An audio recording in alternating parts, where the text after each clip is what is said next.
Guys, Marsingin here, bringing you another Dragon Ball Z Dokkan battle video. And so as we come to the end of the year, we are going to be finishing up with a final couple of tier lists.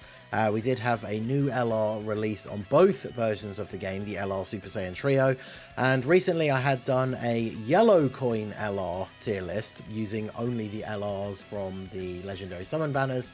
Those available with yellow coins, no Carnival exclusives or Dokkan Fest exclusives. So I thought for one of the final tier lists of the year, we should go back to one that I have not revisited since I think it was the release of LR Full Power Super Saiyan 4 Goku, which is just to do the top 10 LRs overall on Global. So obviously this can include Yellow Coin LRs, Carnival LRs, and Dokkan Fest exclusive LRs, all in the same list. Is just the top 10 LRs on Global. So basically, as I always say on my tier lists, I feel like I always need to start them off this way because for the most part, you guys are cool. There's always a lot of good interaction on these, people discussing the list, giving me some examples of where they would move units and stuff like that. It's always fun to see those comments and to have those interactions with the large majority of people that are very chill. But for the few that occasionally pop up that aren't, as I always say in these videos, this tier list is my opinion. This is how I would rate the top 10 LRs on Global, and is largely based on my experience with the game. That's why I always do these lists as Global only, because I'm a Global main. I don't put LRs from JP on these lists, because even though I can watch videos of other people using them, I like to use the units myself, try them out on a bunch of different teams, and see how I like them in the game. And you know, there may be some bias here and there. Maybe a unit is on a team I like to run more, so I get to use them more often, and that's why I like them more. I'm not saying in any way that this is a perfect list and that this is the objective top 10. And if you disagree, then, you know, you're wrong, right? I always say in these lists, there are multiple placements in the list, always, that I feel like could be interchanged. And I probably wouldn't have any argument against it, because there are definitely multiple slots on this list that could be swapped around, and you know, they are equally on that same kind of tier, but putting them into a list of 1 to 10 is always that little bit more difficult. I don't like to put 2 units at the same spot or anything like that, so they've got to be separated. And like I say, it's based on my experience in the game. So, you know, even I am aware that sometimes I might like a unit because they have a particular strength, and then you might see another unit that you feel has that same strength but is lower down the list when you feel like they should be a lot closer. And, you know, I guess sometimes that just happens, right? Like, I try and break down the units as I feel they perform when I use them. Sometimes I can make mistakes. I am only human after all. So I'm always welcome to your guys' feedback on these lists. I love to see the discussions about where you would move other units to. But just keep it chill, keep it civil, especially with each other in the comments as well, not just the comments directed at me. But like I said, most of you guys are usually super chill, and a lot of good discussion comes out of it. So looking forward to seeing the comment section for this one as well. So we are going to jump straight in with the unit that is currently at number 10. And that is going to be the LR Vegeta and Trunks. So these guys, I feel like, are still very, very useful. Their leader skill is still great. You know, their leader skill, their team constantly just gets buffs because Bond of Parent and Child is a very big category that includes a whole lot of characters. Obviously, their 200% only goes to Battle of Fate characters as well, which is a category that doesn't get as many buffs. Depending on whether we're releasing, you know, if we get like big movies buffs, then obviously those characters aren't on Battle of Fate. Well, most of the time, right, there's Piccolo and Gohan, but that's a category. Their 170 at least is always going to be getting expanded on. These guys are very, very good defensively. You know, they get their build up, and they can get up to reasonable levels of attack. Future got a whole lot of buffs during the worldwide, which made their team stronger overall, as well as having a lot more viable Future Saga allies, making their active skill easier to have access to. But yeah, all in all, I feel like they still make it to this list at number 10, which in and of itself is impressive when you think that on Global, this unit is now just over a year old, and on JP, a year and a half. So good on them for still making it into that top 10. I feel like number 10 slot is the one that you could easily swap these guys out for any other LR that isn't on the list. that would be in that sort of realm of power that you feel should just about, you know, squeak into the bottom of the top 10. Depending on who it is, I probably wouldn't have a ton of arguments with some other units taking the number 10 spot instead. But for me, this is where these guys ended up. I didn't want to put them above any of the other units that I had above them. And it's just a case of them, you know, slowly but surely moving down the list as other units have come out. So Trunks and Vegeta at number 10. Then at number 9, I have the physical Sword of Hope Trunks. I know a lot of people do put him higher in their own lists, but there's a couple of things that impact the decision making for this guy. And again, you know, personal experience comes down to it quite a bit. I have one dupe in mind, so, you know, he's not at his full potential, but he's still able to, you know, do a lot of work. He is quite RNG dependent. Like, I've definitely had some runs where he gets, you know, one super and then a bunch of additional normal attacks.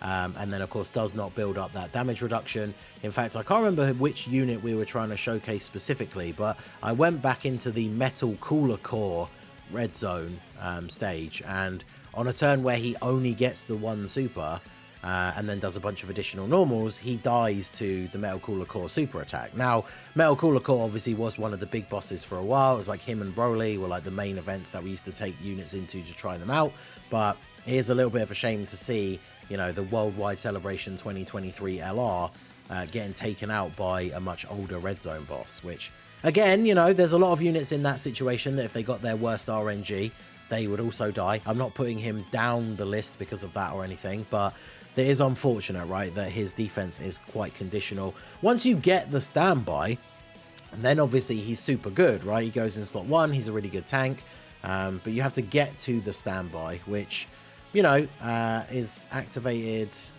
from the 5th turn, which is not bad, right? So depending on how the turns play out, you can get to that reasonably well.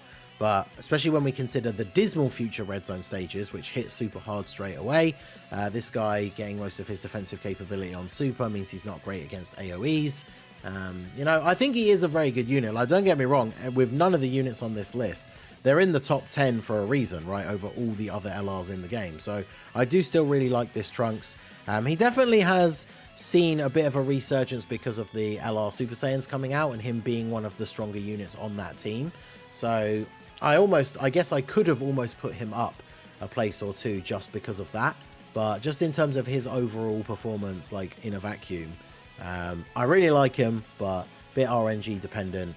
I also, this isn't why I'm marking him down. I'm sure if I don't clarify that first, I'm sure people will be annoyed that you know, think that's why I marked him down. But I also still hate how anticlimactic the end of his standby attack is animation-wise, but you know, that's a whole different thing. That's not why he's in this slot. But number 9, Sword of Hope Trunks. Number 8, we have Zamasu. He's dropped down a place or two since the last time I did this list because, unfortunately for him, as great as I think he is, and every now and then when I use him again or use his team, I am reminded why I like him so much, right? His defense is good. He can do some crazy attack stats. I just think he's very, very strong. Unfortunately, his team is not the best, and as we've seen, and you know, as often happens with villains, his team is not going to get buffed anywhere near as often as it should. And even when you think about like the JP Dual Dokkan Fest, the next big villain release is going to be the Dokkan Fest Hirudegarn for the JP Dual Dokkan Fest. But unless they put Hirudegarn on Worldwide Chaos, he's not going to be on this guy's team. And then depending on what kind of leader skill they do give Hirudegarn himself, I mean, I guess he could have like time travelers. He could be on Power of Wishes, because I think it's the wish from the Dragon Balls that gets Hirudegarn like fully released, right? Would he be on Exploding Ray? I don't think so. So time travel, I guess if he has a time travelers or Power of Wishes lead, which neither of those I think are top picks I would choose for a leader skill for Hirudegarn, then he's not going to be on Hirudegarn's team, and Hirudegarn's not going to be on his team. So that is a little bit unfortunate. I really, really like Tech Zamasu. I think he is good, but obviously extreme kind of in the mud in this game at the moment. Not really surprising that most of the units in the top end of this list are all super class, but I really, really like Zamasu. He has the active skill, he has the domain that are obviously very good. If you're able to get his active skill and get, you know, the domain going and transform into the Infinite Zamasu, he can be really good. He obviously doesn't take any damage, creates tech orbs. You pick up the tech orbs, everyone gets a defensive buff, but you know, just like some of the other units on this list, you can sometimes do whole runs of events and you don't even get to see his active skill because his team has a lot of healing.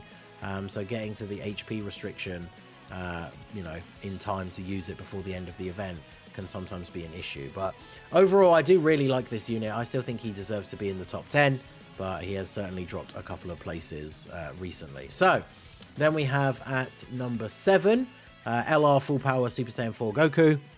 Now, for global, his reputation definitely was marred a little bit by him releasing after the worldwide celebration, right? Because on JP, this guy came out, was, you know, would have been very high in a top 10 list. Omega came out in his part 2, which we still don't have on global, the stage for the Shadow Dragon event, and he's really, really good in that, because this is a unit that wants to get hit, wants to build up. And, you know, those kind of events like Omega and Sin are really good for that because the beginning is not super, super hard. But then he came out on Global, and the newest content we had was the worldwide download celebration red zone stuff that hits super hard straight away from turn 1. And the thing is with this guy's kit is he's designed to be a slot 1 unit, right? He gets extra defensive capabilities by being in slot 1, gets extra buffs by being hit. So like he is a unit that wants to be in slot 1 just by the merit of his design.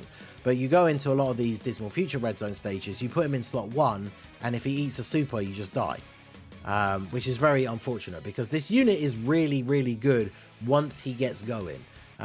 We've talked about it in the previous list, so I don't want to retread everything about this unit, but he takes his hits, you get the standby into Goku and Majub, and then in this form, as long as you get a good orb change, Oob is essentially invincible. Because he gets damage reduction per type orb. You can pick up enough type orbs that he actually just has 100% damage reduction. Even if you're only getting like 80, you know, 70, 80, 90%, he also has guard.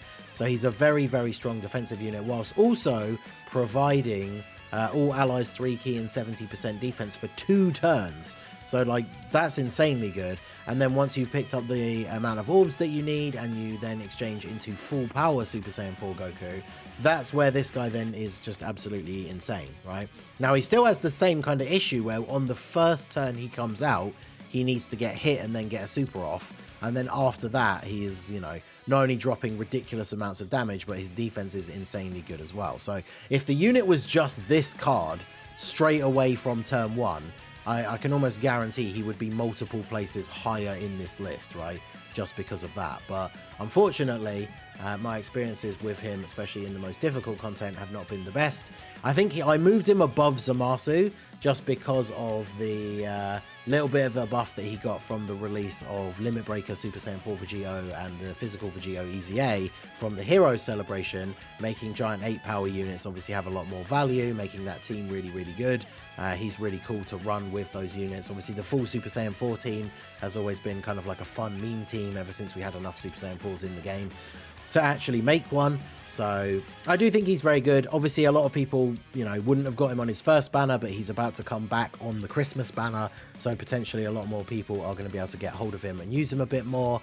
Might be able to get some extra dupes for him and see how I feel after that. But I mean, the unit is very cool. I really like the unit. Aesthetically really good. The OST's good. Everything, you know, I really like the unit. It's just unfortunately with the content they released right before his release, it kind of soured him a little bit, which I think is unfortunate.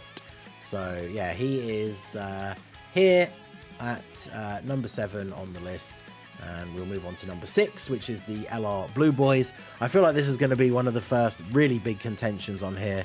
I know I have seen a lot of people that put Super Saiyan 4 Goku above the Blue Boys, but I guess because in terms of looking at the difficult content that we have at the moment, these guys, you put them in slot 1 in the Dismal Future Red Zone, and not only do they have guard, they're potentially just dodging the incoming attack. Multiple like red zone runs they've dodged, you know, supers in slot 1.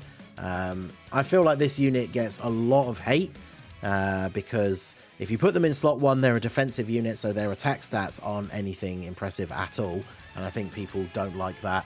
if you do put them in slot 2, if you have a safe turn to do so because they're not as good defensively in slot 2, they can still do relatively decent attack stats. But again, nothing too crazy. So I think a lot of people don't like them because their offensive capability is not super great, but their defense ability in slot 1 I think is very, very good and still incredibly valuable. Their leader skill is very good, like their team is still pretty crazy.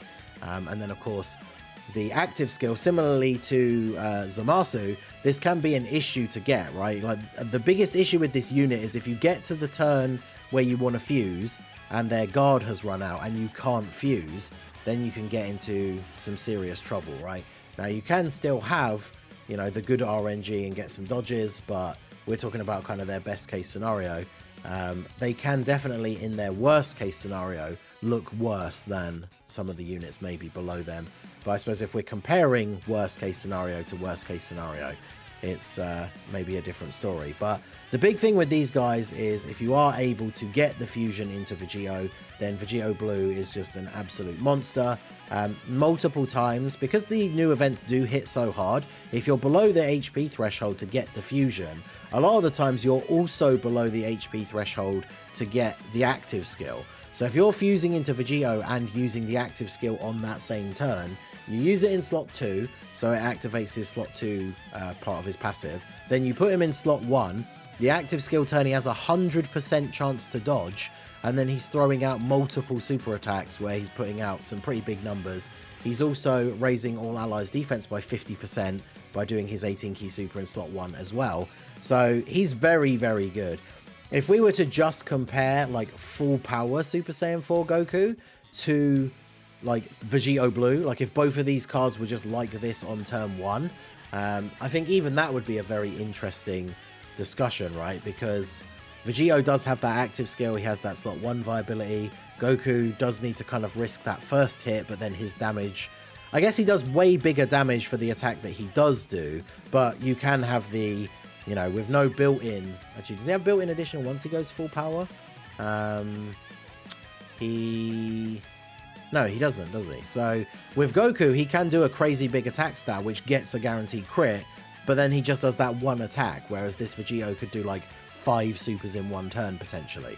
So, you know, I think they're pretty close, but like I said before, right, when it comes to switching placements around, if your list is pretty much the same as this so far, but you put Goku over the Blue Boys, I probably wouldn't have much of a huge argument about that. I think it can be very situational, but for now, I have him at number 6. So, moving into the top 5, and this is where I decided to place these guys. I don't know how people will agree with this, especially comparing him to the Blue Boys and Goku.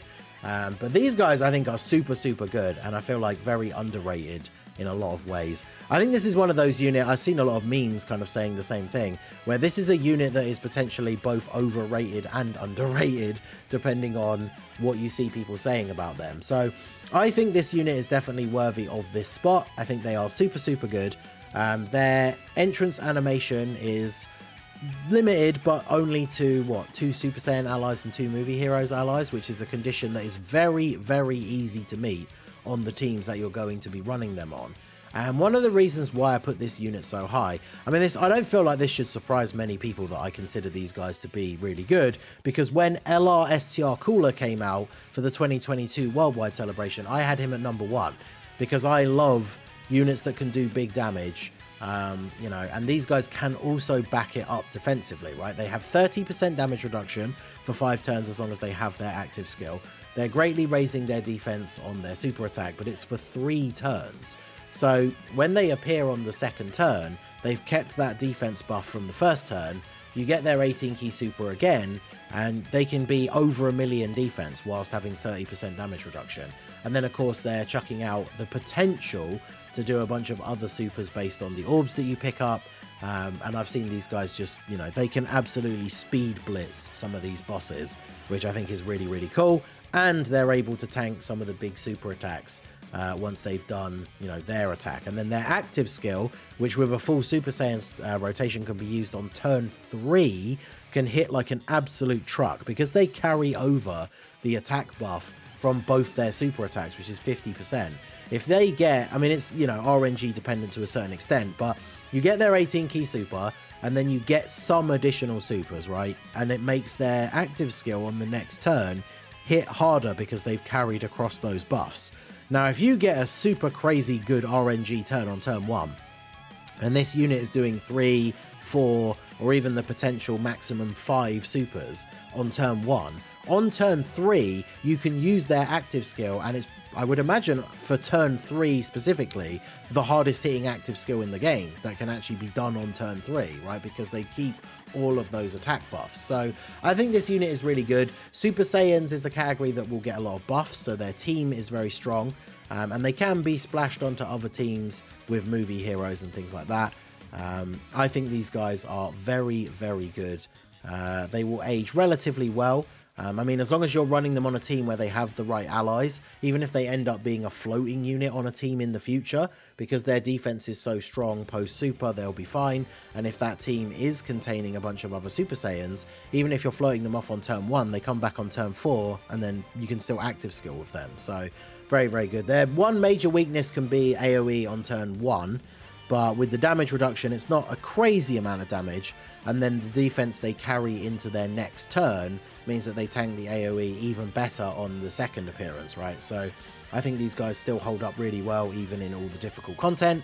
Their team's good, and again, aesthetically, I think they're amazing. I love the animations and the card art and everything. So I think these guys come out at number 5, which is pretty good for the new Carnival LR. So as we move into the top 4, I guess the last part of this video, we can go a little bit quicker because, you know, seeing who we've seen so far, I think you guys can probably guess that the top 4 is going to be the usual suspects. And I don't really think the order of how I put my top 4 has changed much in the last couple of months. So at number 4, we have the GT duo. Now, I do think some people would probably still question these guys being as high as they are, especially if you want to make direct comparisons to units like the Super Saiyan Trio, who put out more damage, especially early on, and even arguably on turn 1, they could potentially have better defense. In fact, against like the AoE from Fusion Zamasu, they probably do have better defense capability on turn 1. But these guys bring so much to the team that I feel like I always run them on a team where I can run them, right?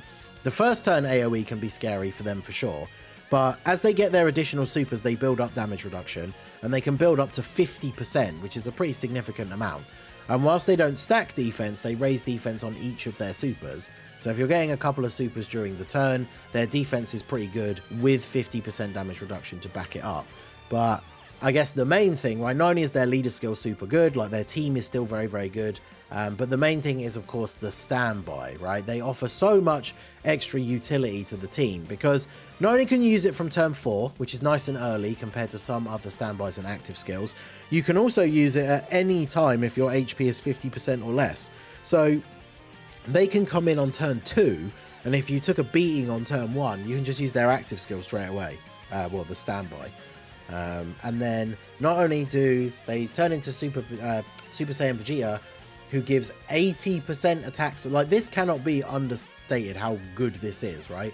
Key 8 and 80% attack is ridiculous, because depending on how the turn is going to play out, as long as you can get even just one of your main rotation units to attack, 80% extra attack is ridiculous, especially for some of these big, crazy LRs. I mean, like we talked about the Super Saiyan Trio just now and how much damage they do. If you end up with them on a team build together, they don't share a ton of teams, but they link relatively well. You get them on a team together. Imagine using their active skill on a turn after they got a bunch of additional supers, and then they're on rotation with this guy and getting 80% attack support. You know, he just juices everybody up to an insane level. And then when you die on that turn, because, you know, even if it gets all the way to him, say you've got him in slot 3, he's designed to not be super good defensively so that he then dies. Then you get the revive back up to full HP, but then you also drop the Spirit Bomb, which, considering in their base form they stack attack, depending on when you get the revival, the Spirit Bomb can do a ridiculous amount of damage. Now, if you are using like the strategy where you just stand by turn 2, get it off, survive, come back, you know, the Spirit Bomb's not going to do crazy damage, but it's still a bunch of extra damage for free, and the revival saves you from dying. So I still think these guys are really, really good. If you wanted to put the Super Saiyans above them, I could maybe see that. But I think they are definitely worthy of being in the top 5 still. These guys get still a ton of usage for me. I think they are very, very strong. Not sure when we'll see the next GT buff, but the next time we do see one, I could see these guys still being relevant on whatever that team is going to look like, right? So I still think these guys are very strong, and they are at number 4. Number 3 is Future Gohan. Future Gohan is just crazy. He's a unit that I just throw on. Like, if there's any team you can use him on, you just throw him on there, right? His entrance animation isn't restricted. He has crazy damage reduction. He will age incredibly well, right? Because with his entrance animation buff active, which is for 5 turns, he has base 20% damage reduction. His intro gives him 40, and then he gets 20% extra damage reduction when he does his 18 key super. So content would have to get to an insane level of difficulty if a unit in, like, you know, even if he ends up being a slot 3 floater, if a unit with 80% damage reduction after doing their 18 key super, which is also greatly raising defense. So his defense raw number is not bad either.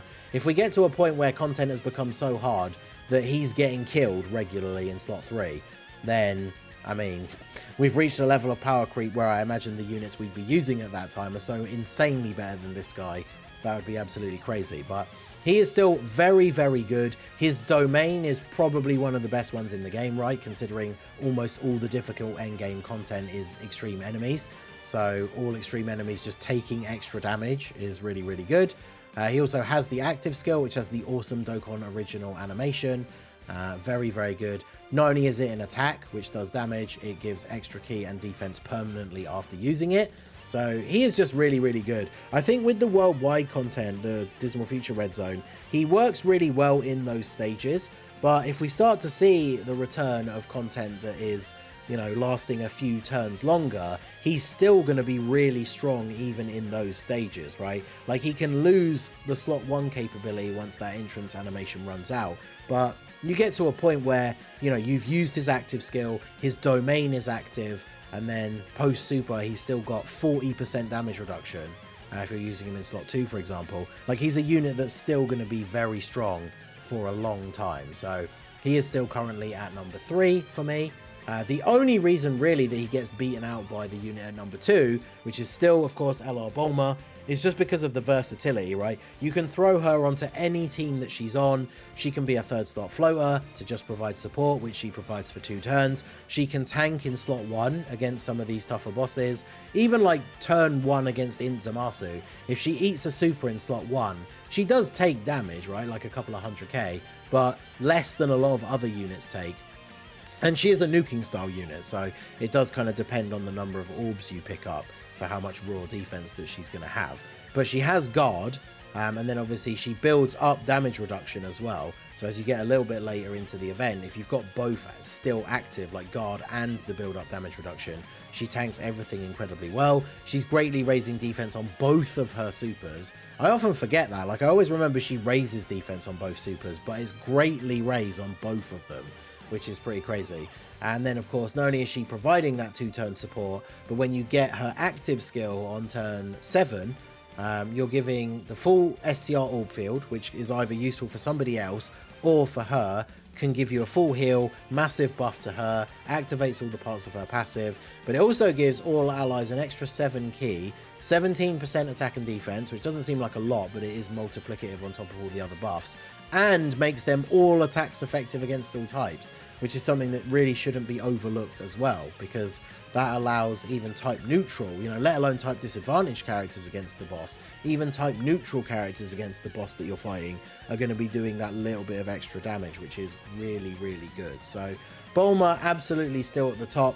When it comes to the top 3, I feel like these guys can be argued to be in any order. I feel like they are all better than the GT trio, but when it comes to these 3, I think you can argue any one of them as number 1, and I probably would agree with you to a certain extent, right? Arguments can be made for each of them, because number 1, of course, is still Orange Piccolo.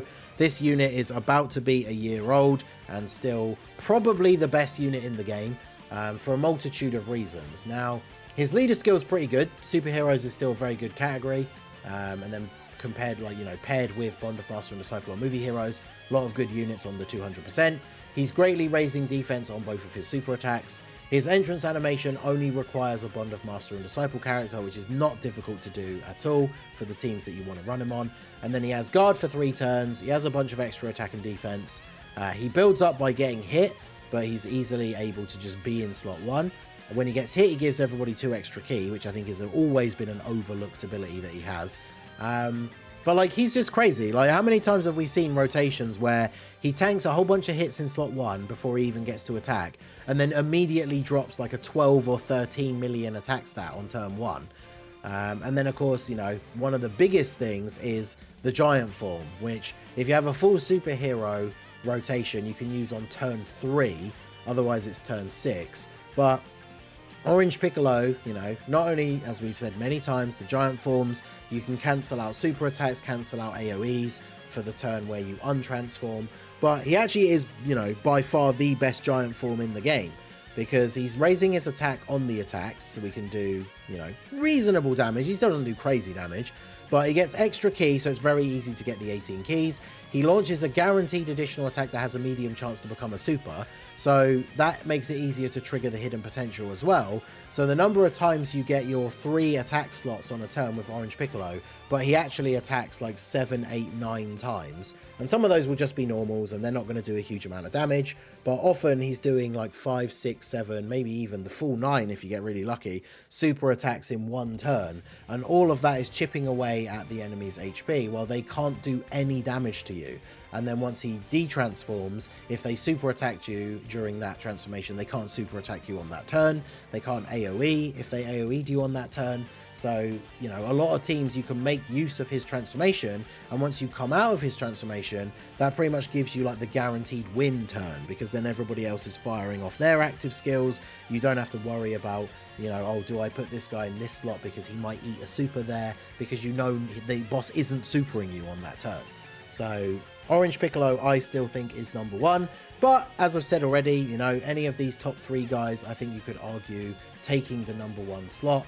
As long as this is the top 3, I think that would be my main agreement. I don't think these guys are quite good enough to make it into that top 3. Same with these guys. I don't think they're better than future Gohan, Bulma or Piccolo, although as I said, I could see them potentially being put above the GT duo, depending on your playstyle and the teams that you like to run. So there you go. So this is what the list looks like overall. If we zoom out from 10 going backwards, Vegeta and Trunks at number 10, Sword of Hope Trunks at number 9, Merge Zamasu at 8, Full Power Super Saiyan 4 Goku at 7, the Blue Boys at 6, the Super Saiyan Trio at 5, GT Duo at 4, Future Gohan at 3, Bulma at 2, and Piccolo at number 1. So let me know what you guys think down below in the comment section. Like I said at the beginning, you know, this is all just my opinion. If you disagree, I'm interested to see how you guys would do your list. Let me know all your thoughts down below in the comment section.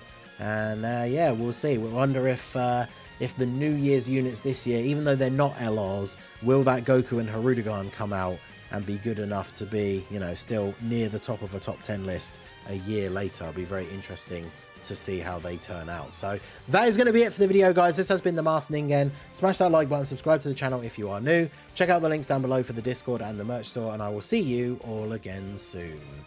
Have a good one.